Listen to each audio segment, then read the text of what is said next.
Oh, bro, we made it. We made it. Made it to the album. Yeah, man.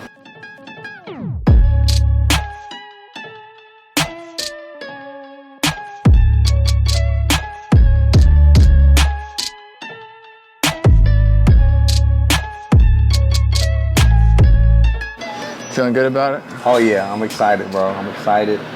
Excited for other people to listen to it.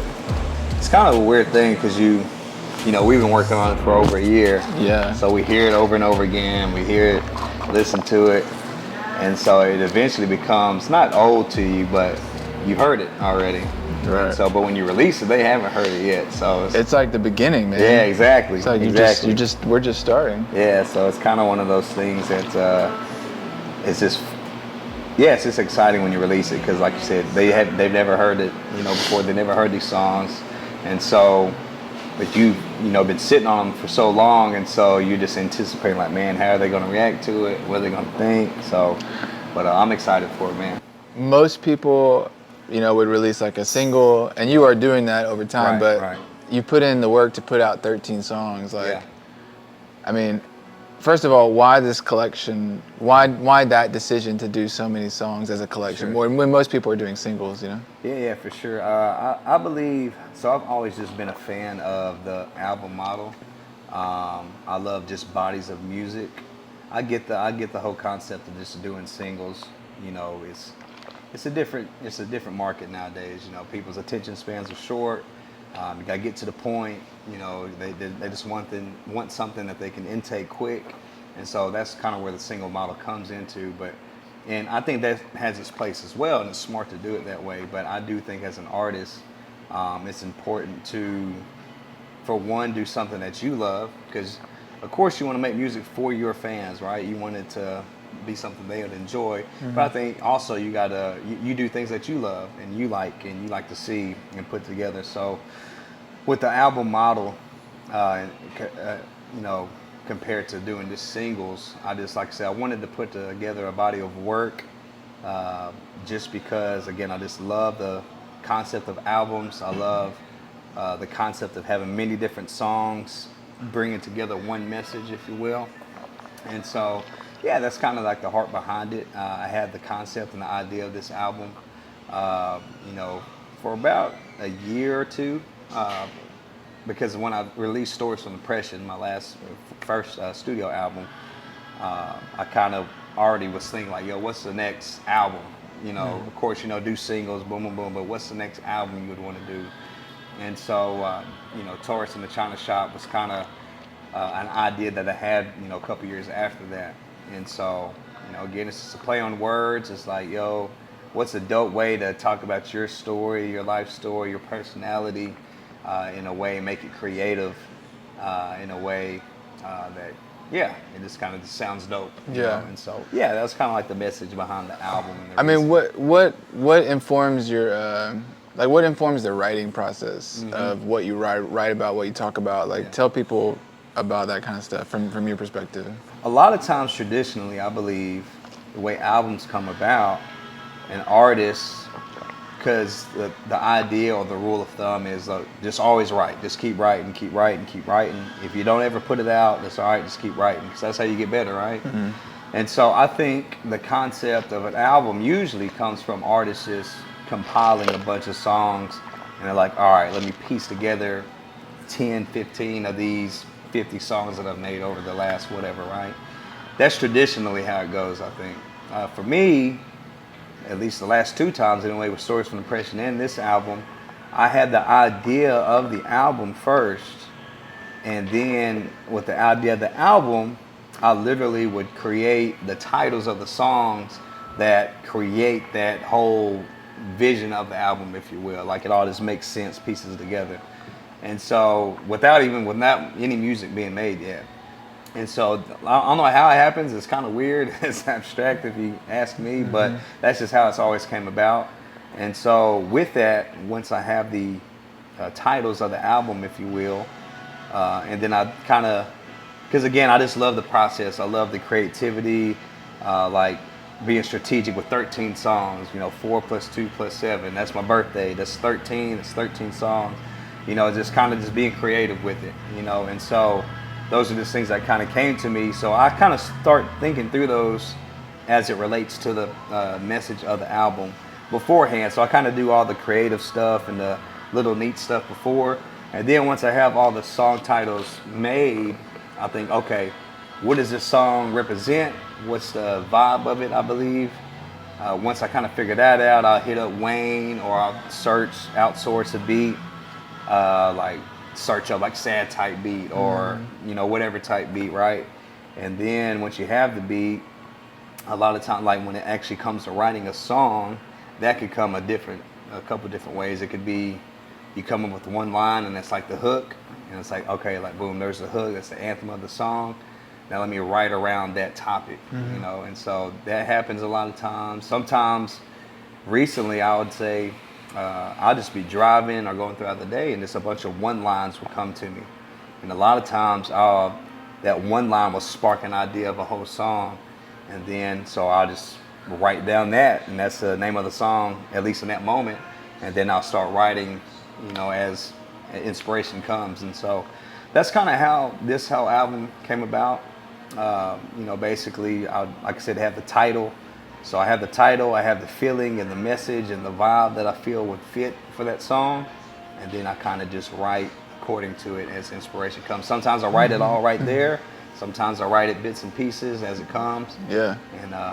And then from there, even with the features on the album, like Family Reunion, that was a song I always wanted to do. I always wanted to make a song with all the brothers on there like we used to back in the day, because we just, we used to always make music together, then life just happened and we haven't done it since, really. And so I was like, I know I want that to be on the album. So like, that's a good example. Like I already had that idea in my mind. I'm like, all right, that's gonna be on the album for sure. What's another one? Lyrics Random. Lyrics Random is, the story behind that is just a whole note about random lyrics that would come to me. Like literally, that was the name of the note, Lyrics Random. And as I get random lyrics, I write in there. And so boom, that's another concept, like make a whole song with lyrics from that note. And so just like that, over and over again, that's kind of how it came about. And then if I had a song idea, sometimes it'll just be, I get an idea like, it'd be dope to have what's his name on this. Or sometimes I'll share that person about that song. Like, like let me get on that, and I'll be like, all right, bet. And so it's kind of just different in different scenarios. So how would you condense down the general message of the 13 songs? So Taurus in the China Shop. So basically, again, it has nothing to do with the zodiac sign or anything like that. I'm not real big in astrology. It may have some truths in it, it may not. I don't know. But again, it was just a creative way, because with that, with the Taurus, there's like they always say, oh, they're a bull, they're hard-headed, they're stubborn, and like a bull in a china shop. And so I was like, all right, so bet, like that's a part of me, it's who I am. Not exactly, like I said, I don't put my whole identity in that, but I will say though, like those are some truths. Like sometimes, historically, I have been hard-headed, I have been stubborn, I have been, whatever, prideful. And so I was like, what a dope way to kind of just make that, the kind of the story, the message of the album. And then within that, basically just talk about life. So I'm coming up on 30 years old. When this is out, I'll probably be 30. And so 30 years old, it's a big landmark in your life. It's a big moment in your life. It's your prime, if you will. And so it's kind of came to a point, this whole album came to a point where I was about to get to that, landmark in life. And so a lot of the album really is just talking about lessons that I've learned, like lessons that I've learned in the past, things I've grown and seen in myself and life in general. And so Taurus in the China Shop is just about just my journey, honestly, my journey. And I try to create it in a way where other people can relate as well, because we all have a journey at the end of the day. And that's like my number one thing when it comes to creating music. I want to make music in a way where it's my truth, it's raw, it's real, but it also can relate. Anybody can relate to it. I want to create all that, while at the same time, of course, not compromising the convictions of God and things of that sort as well. And so, just like with Source on Oppression, like You know, atheists go through depression, Muslims go through depression, you know, fill in the blank. We all go through depression. So this is my story. I went through depression, and this is how I handle it, you know, according to my faith. And so, and that doesn't mean that my life is perfect. And you see that in the album. You see like the highs and lows. Like, man, I was tripping, going through depression, suicidal thoughts, boom, boom, boom. But then like, boom, like God intervened. Doesn't mean my life's perfect, but now I kind of have something to help me through those things. And so the same thing with Taurus in the China shop, you know, like I am prideful, I am arrogant, I am hard-headed, but like through that, like, man, praise God, like I have help in those areas. And again, it doesn't make me perfect, but there's something working in me. He says he's faithful to finish the work he started in us. And so that's something I hold on to dearly because it's so prevalent in my life, and you just see it. Like every single day, you're getting, you know, better. How does your faith? I mean, did you grow up in the church? Like, how does your faith affect you as an artist? You know, because there's a whole divide of like, oh, Christian rap and all this kind of stuff. But I mean, how would you explain how your faith informs your art?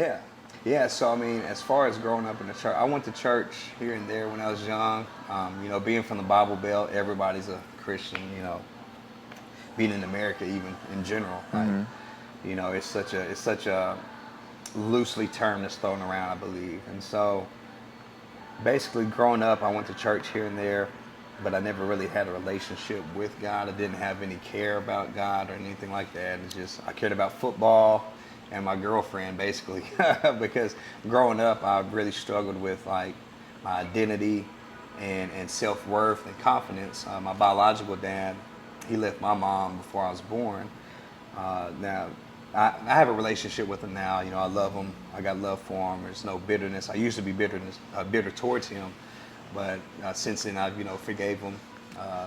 Kind of what helped me forgive him was just basically understand, like, bro, we're human. Like, we are all human, and if not for the grace of God, like, that could be me. You know what I'm saying? And so, like, once I understood that later on in my faith, it helped me forgive him and just, you know, show love to him, because God does that to me. But anyway, basically, so he left my mom before I was born. Luckily, I had a stepfather that stepped in when I was 6 months old, and I looked to him as my father. He raised me as his own my whole life, and so I always had a father figure there, and he did an amazing job. But basically, as I got older, though, I started to understand and realize, like, dang, like my biological father left. He didn't want nothing to do with me.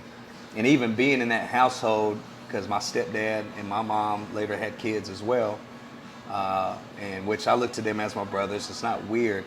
But as I got older, though, there was times and moments, a lot of times, where I kind of felt like an outcast. Like I felt like I didn't really belong. Like, you know what I'm saying? Like, you know, my two brothers, they got the same dad and mom. And so, like, you know, they're blood brothers. And you know, like, again, like I knew this was my family. I knew that they loved me. I knew that they cared about me. I knew, like, it wasn't even that.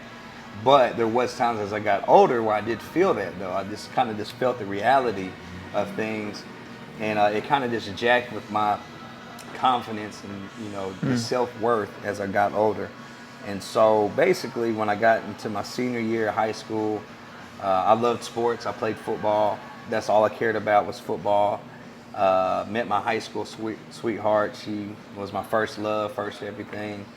And so, like, I started kind of getting worth in something. Like, yo, like, this is who I am. Like, football player, boyfriend, boom, boom, boom. Well, football came to an end my senior year. Didn't get any college offers or anything like that. So football kind of came to a dead end. And I was like, well, I still have my girlfriend I could look forward to, right?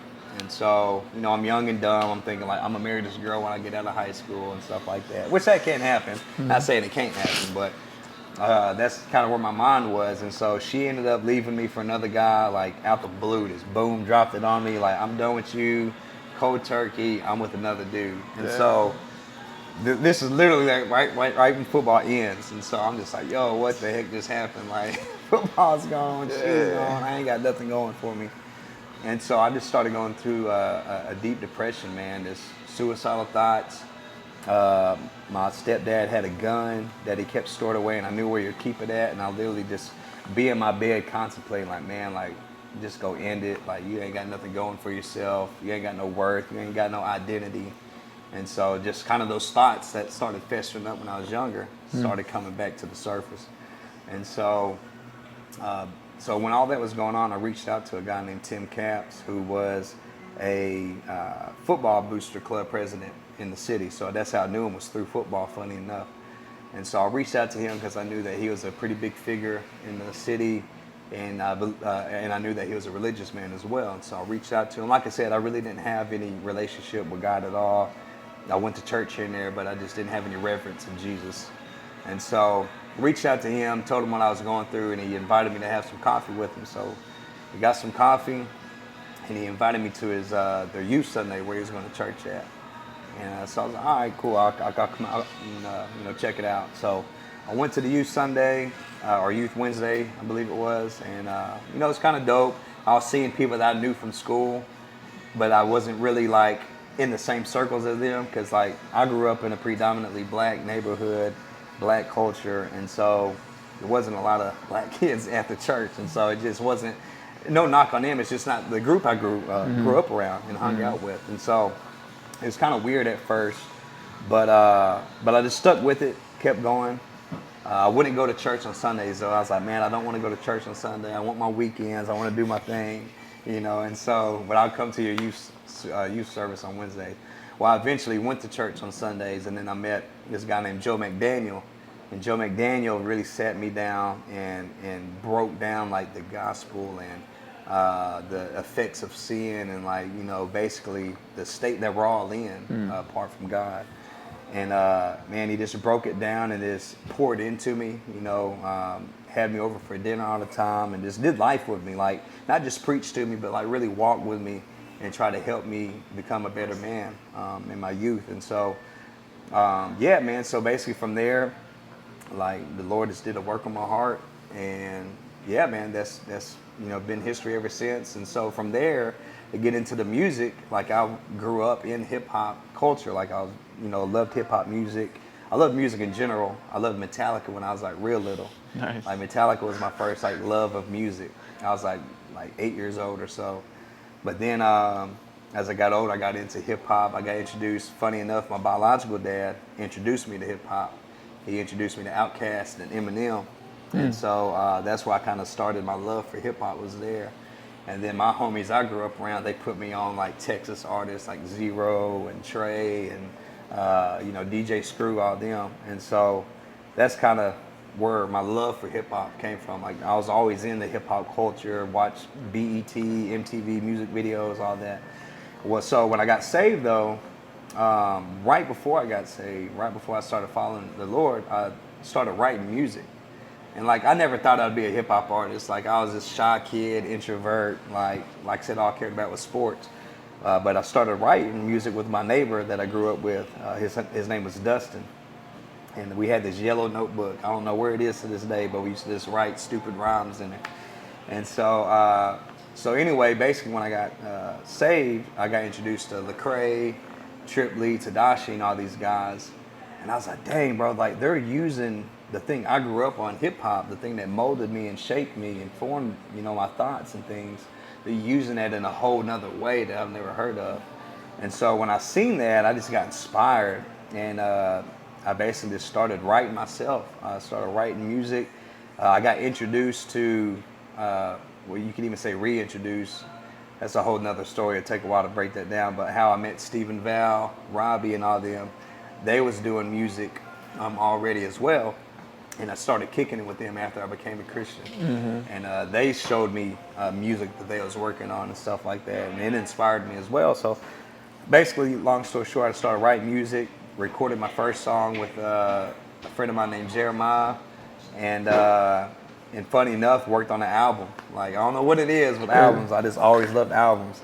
So I did my first album called Stop the Violence in 2011 or maybe 12. I can't remember. I think it was 12 is when I released it. So it's almost been 10 years? Yeah, it's almost been 10 years, yeah. And right, so that album actually took down because it was terrible. Sounded terrible. But I'm grateful for it. That's where my journey started. But as my journey went on, I was just like, yeah, that sounds like crap. So I took it down. You got to start somewhere, bro. Yeah, you got to start somewhere. You're right, man. Looking back, I think that way. Like, You know, there's nothing to be ashamed of. Nah. Like everybody starts somewhere. Yeah. And so, so yeah, that's basically how my journey went. And then, you know, joined Good News Gang. I was doing music with my homie Blaze for the longest in Longview. We was doing music, doing shows, ministry together. And then joined Good News Gang out in Arizona. We did the Outcast Society group project. And then from there, I did Abnormal 1, and it was history from there. That's kind of where my personal journey in music went from. Wayne is the main producer on the album. Right. Maybe start from there, then tell. Yeah. Maybe you can tell y'all's connection or whatever you want to man. say about that Yeah. relationship. Yeah, so with Wayne, man, Wayne Classic, shout out to Wayne, man, that's a brother. So I met Wayne through Wesley, at a show. We was at a show, he said, yo, this is the homie Wayne. This is back when Wayne had dreads. Wayne used to have dreads. Met the dude, he just looked famous. I don't know what it was, he just looked famous. And we got to get a picture of him and right, Dre. yeah, we do. We'll We put need it to. Put it in yeah, there. put it in the video like a little. Yeah, totally. On top, yeah. But basically, so I met Wayne then. Wasn't like, we didn't like create like a relationship or nothing at that moment. We just met each other. I don't even know if we may exchange numbers at that time, I'm not sure. But like time went on, and then like I think Wesley was doing some type of song with, when I say Wesley was doing something with Wayne. I think they like did a song together, or he produced something for him. Something along those lines. And so for some reason, like, and then, yeah, because I had to have met Wayne more times after that, because we kind of started just building a relationship, hanging out. I think I seen him with Warren and all them a couple times as well. And eventually, so when I had Stories from Depression, the concept of it, I was like, man, I want to do a whole album with one producer. Like, it's just one producer, me and him do the whole album together. No features, like it's just me and him, the whole thing. And so I reached out to Wayne, and I told him the idea, and he was like, dope, let's do it. And so that's when me and him started linking up. And so that was probably 2000, because that album dropped in 2018. So probably like 2016 is when me and him really started kicking it. I'd come over to his house at his home studio, and we'd literally just make the beats from scratch. Then I'll take the beats with me back home, and then I'll write to him, and then I'll come back the next week, record that, and then we'd make work on the next beat. And we literally did that the whole process of that album. And so that's when we really started like just kicking it and hanging out. Like we was hanging out like at least once a week, every week. And so, it became more than music. Like, we was checking in on each other, accountability. We'd have heart-to-heart talks. How's your family doing? Boom, boom, boom. You just get to know somebody, Right. and it just becomes more than music. And that's a beautiful thing about it. So, yeah, that's how me and Wayne came about. And What do you like about his sound and how he's influenced this record? Yeah. The thing I love about Wayne, man, is he's just outside the box. He kind of just, like, I naturally gravitate towards like the boom bap samples. I love samples, or trap. Like trap beats was always my thing in the beginning. But like Wayne, he just always has like a different spin. Like he'll do like reverse samples on things, and like Inspiration, the song Inspiration. He sent me that beat before we was doing Stories from Depression, and he was like, yo, like, this is a super weird beat, but I think you could be good on it. And so he sent it to me, and I loved it. It was like this super abstract, different. And so that's what I love about Wayne, man. He's just like very different, outside the box. You really can't box him in anywhere. He just kind of just tries different things, experiments different things. And he's just such a dope dude, man. He's just like a dope brother to have in your corner. Yeah. And it just shows up in the music, I feel like. I feel like it's cool because like you have conceptually put together like a team. Yeah. I mean, essentially it's you, Right. and you have features, but like it's you, it's Wayne, Right. and then it's me on the engineering and the mixing and making it sound good. But it's Yeah. like all of that seems like a team that Yeah. when people hear this album, it's like it feels so good to be like, man, I'm so proud of this team that has Right. accomplished something. You know what I mean? Facts. So Exactly. and everybody brings their Their own creative thing it. to the Yeah. table, and even with me and you in the studio, it's like Yeah. we're going through Wayne's stems, and it's like, oh, let's mute this or let's add this, and it's just so like much of that happened. It's it's cool how like all of that has influenced the sound of this record, you know? Yeah, exactly. Yeah, and it's funny you said that because like when I approached you about doing the album, I even said that I was like, yo, like I want this to be our project. Like I don't want you to feel like I'm just coming to you for mixing and mastering and recording services. Like no, like let's make this thing ours. Let's create it from scratch. Wayne didn't do every track, but he did almost every track. And so, like, yeah, bro, like, I've always been that way. I've always just enjoyed the team aspect of things, like coming together, unity. We're all on one accord. We all bring our own things to it, and we just make it our own, as a collective. And so, man, it's funny you say that because that was my vision of the whole album. Okay, do you have your phone on you? Yeah. Let's just straight up call him. Let's call him, man. He's probably making a beat right now. Yeah, he could be making a beat. Could be making a Grammy right now. Please leave your message for... Wait. Look, man, I can't believe you didn't answer the phone, man. And the times I needed you, man, you're going to leave me hanging like that. You're going to leave me like my father did, man. Come on, man. You're the smiling producer, man. You got to be always on call. If we need you to be in a video, you got to be on call. So call us back when you got a second, all right? Yeah, you're probably making a Grammy-winning beat right now, though. We understand. Yeah, exactly. That's Josh right there, the master behind the boards, man. We shooting a little documentary, and we wanted you to be in it, and you just pooped on our plans, man. I can't believe that. Hit us back, bro. Yeah. I feel like all of it comes back to Corey. Oh, yeah, it's definitely Corey. And then I guess from there... Yeah.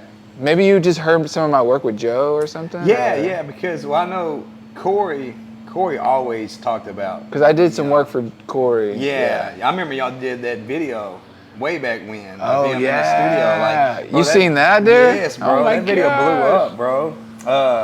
Bro, people from Longview was sharing that video. Dude, shout out to my brother who shot that video. For real? Yeah, dude. He killed it. That's crazy. Yeah, he did kill it, bro. Like, I remember seeing that video. Man, like, God, what year was that? We were in our old house. Really? Yeah. Because it looks like at the least same studio. 8 years ago. Really? Yeah. So like I was just starting. I felt like I just put out like Abnormal 1 when I seen that. Like super early, like 2000 and... here's Wayne. Wayne! Okay, put him on the speaker. No. There he is. You're being recorded right now. This is being used in a federal court. Hey, dude, this is Josh. How you doing, man? You doing all right? I'm good.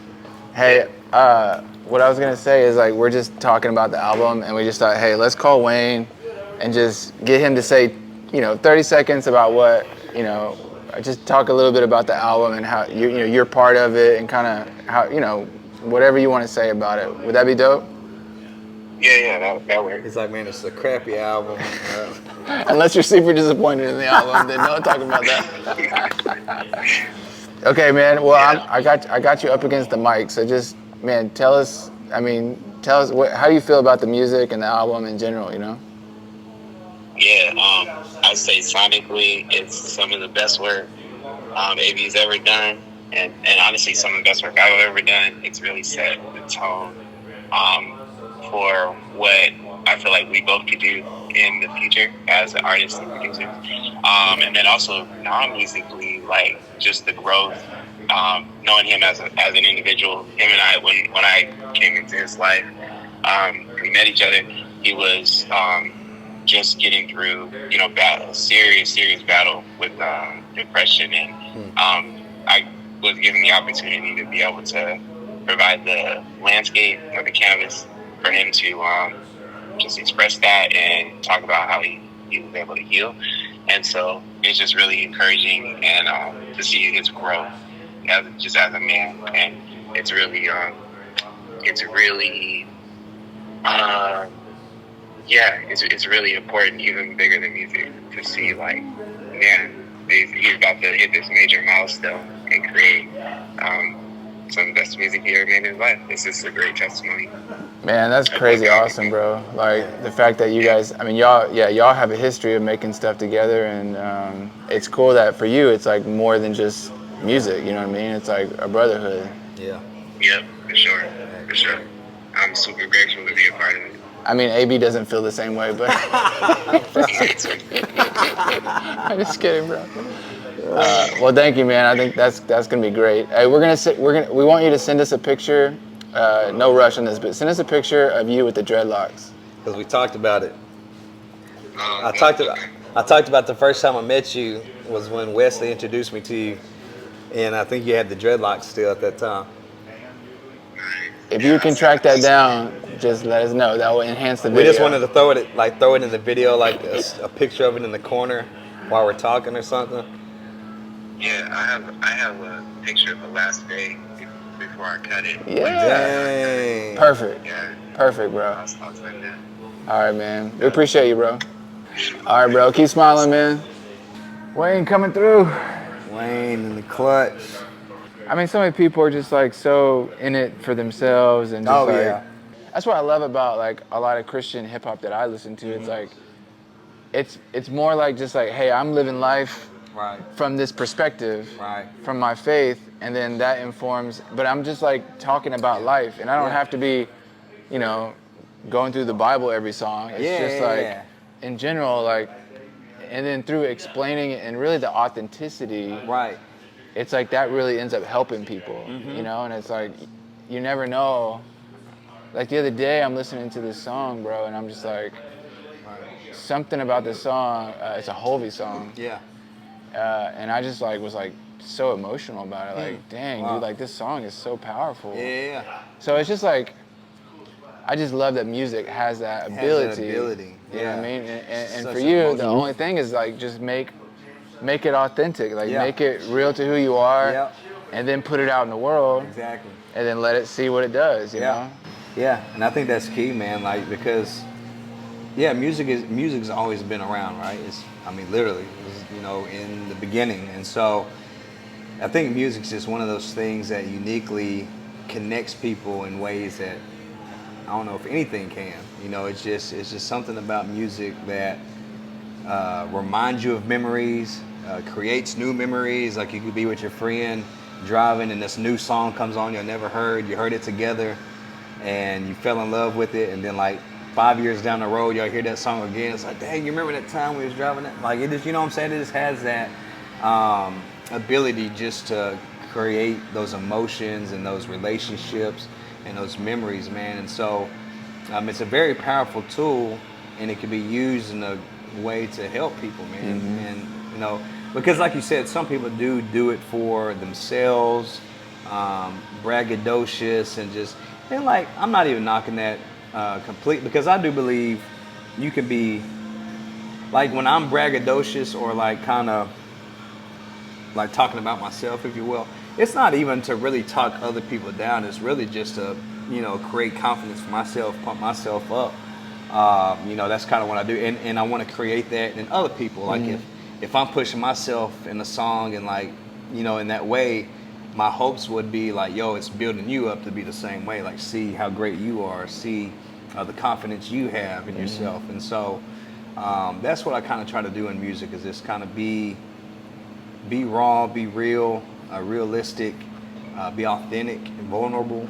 And that's like, because especially in hip hop, we've always been taught like, yo, put this facade on, don't show your true colors, but I honestly think being vulnerable is the key, and that's why I think people cherish that even more, and they'll support it more because they can relate to it more. Like if you're talking about, look at this fancy watch, look at this $1 million car, I can't relate to that. You know what I'm saying? Like the average Joe can't relate to that. And so it's just, I believe music, again, and there might be a place for that. Like I'm not knocking it for anybody who does, talk about those things, but I just believe that you could be vulnerable, be authentic, and talk about the real things and the real issues you go through. That's why even pointing out what you said, like it don't have to just be about the Bible and stuff, like because at the end of the day, like we live life, we go through real things, and of course I esteem the scriptures highly, of course, but I do believe when it comes to music, like people want to be able to relate to something, people want to be able to grab hope from something, and and just become better. from something. And so I think music, being vulnerable, being real, and just talk about those real things, talk about the scriptures and how like I'm flawed and I can't reach the expectations and the law of God, and that's why I need Jesus. Like, those are the things, like, because we're all in that same boat. We're all flawed. We all mess up. We all have issues and things we're going through, but there is a perfect God that loves us and helps us through those things. And so, like, I think that's a great way to break down the scriptures and follow those, because I get it, you want to follow the convictions, you don't want to feel like you're contradicting or that you're basically compromising, if you will. So I get why people want to do that, but do it in a way where it can literally help people and encourage and bless others, Totally. So thank y'all for tuning in, thank y'all for listening. Shout out to Josh, man, the greatest engineer in the world. We just want to say thank y'all so much for checking out Taurus in the China Shop, listening to the album, supporting it. Be sure to share it with your friends, your family, your fellow hip-hop heads. I hope it encourages y'all, blesses y'all, and hopefully y'all enjoyed it as much as we did. So thank y'all, Taurus in the China Shop. Go get that.